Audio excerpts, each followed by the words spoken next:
السلام علیکم، B T V news کے ساتھ میں ہوں ندارشد۔ نظر ڈالتے ہیں نیوز ہیڈ لائنز پر۔ پاکستان کو اولمپکس میں 29 سال بعد میڈل جیتنے کا خواب ادھورا رہ گیا۔ ارشد ندیم نیزہ بازی میں میڈل نہ جیت سکے، پاکستانیوں کے دل ضرور جیت لیے۔ پوری قوم کا ارشد ندیم کے جذبے کو سلام۔ پاکستان کے کسی ایتھلیٹ نے جیولن تھرو کے فائنل میں پہلی بار کوالیفائی کیا۔ فائنل میں پاکستانی ایتھلیٹ 5ویں نمبر پر رہے، سونے کا تمغہ بھارت کے نام رہا۔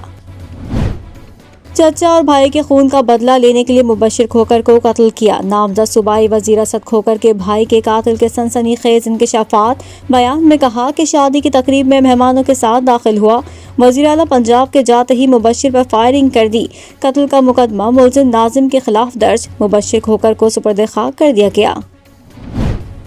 وزیر اعلیٰ پنجاب عثمان بزدار کا ولیمے کی تقریب میں ناقص سیکیورٹی پر سخت برہمی کا اظہار۔ وزیر اعلیٰ کی زیر صدارت ایپیکس کمیٹی کا خصوصی اجلاس، ذمہ داروں کے خلاف سخت کارروائی کی ہدایت۔ صوبائی وزیر قانون، چیف سیکریٹری، آئی جی پنجاب اجلاس میں شریک ہوئے۔ نور مقدم قتل کیس میں اہم پیش رفت، وفاقی پولیس نے تھراپی سینٹر کے ملازم اور کیس کے اہم گواہ امجد کو شامل تفتیش کرتے ہوئے حراست میں لے لیا۔ گواہ امجد نے دفعہ 161 کے تحت بیان بھی ریکارڈ کرا دیا۔ بتایا ملزم ظاہر جعفر نے گولی مارنے کی کوشش کی، پھر چھری کے وار سے اسے زخمی کیا۔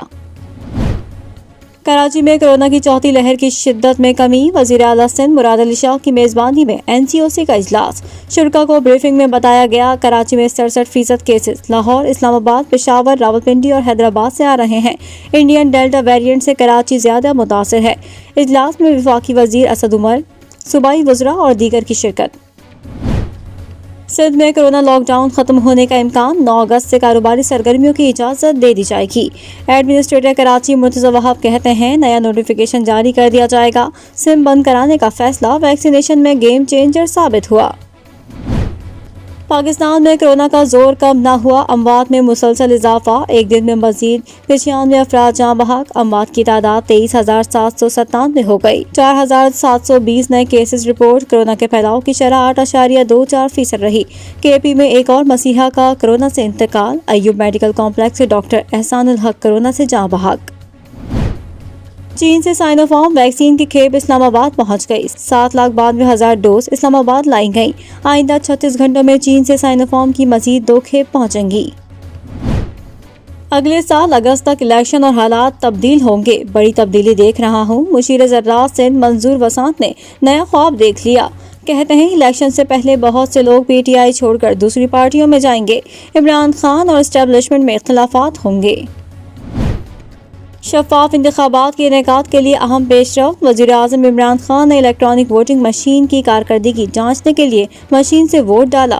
وفاقی وزیر سائنس و ٹیکنالوجی شبلی فراز نے وزیر اعظم کو بریفنگ میں بتایا اس مشین کو انٹرنیٹ کی ضرورت نہیں۔ وزیر اعظم نے وزارت سائنس و ٹیکنالوجی کی کارکردگی کو سراہا۔ اپوزیشن لیڈر شہباز شریف کہتے ہیں کہ CPEC سنبھالنے کے لیے مضبوط قیادت کی کمی پر پریشان ہوں۔ ٹویٹر پیغام میں کہا کہ حکومتی بدلتے رویے، بے ترتیب سوچ CPEC کی رفتار کم کر چکی ہے۔ CPEC پوری قوم کے لیے انتہائی اہمیت کا حامل ہے۔ مرتضی وہاب کی بطور ایڈمنسٹریٹر تعیناتی کے خلاف پاک سرزمین پارٹی کے سربراہ مصطفیٰ کمال نے محرم کے بعد سڑکوں پر آنے کا اعلان کر دیا۔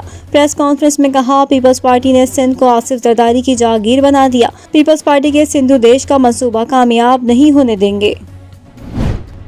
فیڈرل بورڈ آف ریونیو کی گزشتہ مالی سال کی آڈٹ رپورٹ میں تہلکہ خیز انکشافات۔ رپورٹ کے مطابق خودکار نظام پر عمل درآمد نہ ہونے سے FBR کو ایک مالی سال کے دوران 80 ارب 47 لاکھ روپے کا نقصان ہوا۔ قانونی حکم اور مشاہدے کے بغیر 1 ارب روپے کے ری فنڈ جاری کر دیے۔ کوہاٹ کے نواحی گاؤں میں 2 گروپوں میں مسلح تصادم، فائرنگ سے 3 افراد جان کی بازی ہار گئے، 5 زخمی۔ واقعے کا مقدمہ درج کر لیا گیا۔ جاں بحق افراد کی شناخت اشرف دین، زین الدین، بہادر شاہ کے ناموں سے ہوئی۔ مقبوضہ کشمیر میں ریاستی دہشت گردی جاری، ایک دن میں مزید 3 کشمیری شہید ہو گئے۔ بڈگام اور راجوڑی کے مختلف علاقوں میں آپریشن جاری، گھر گھر تلاشی کے دوران خواتین اور بچوں کو بھی تشدد کا نشانہ بنایا گیا۔ افغان طالبان کی پیش قدمی جاری، نمروز کے صوبائی دارالحکومت گرنج کے بعد جوزجان کے شہر شبرغان پر بھی کنٹرول حاصل کر لیا۔ جھڑپوں کے بعد طالبان نے بڑی تعداد میں اسلحہ قبضے میں لے لیا۔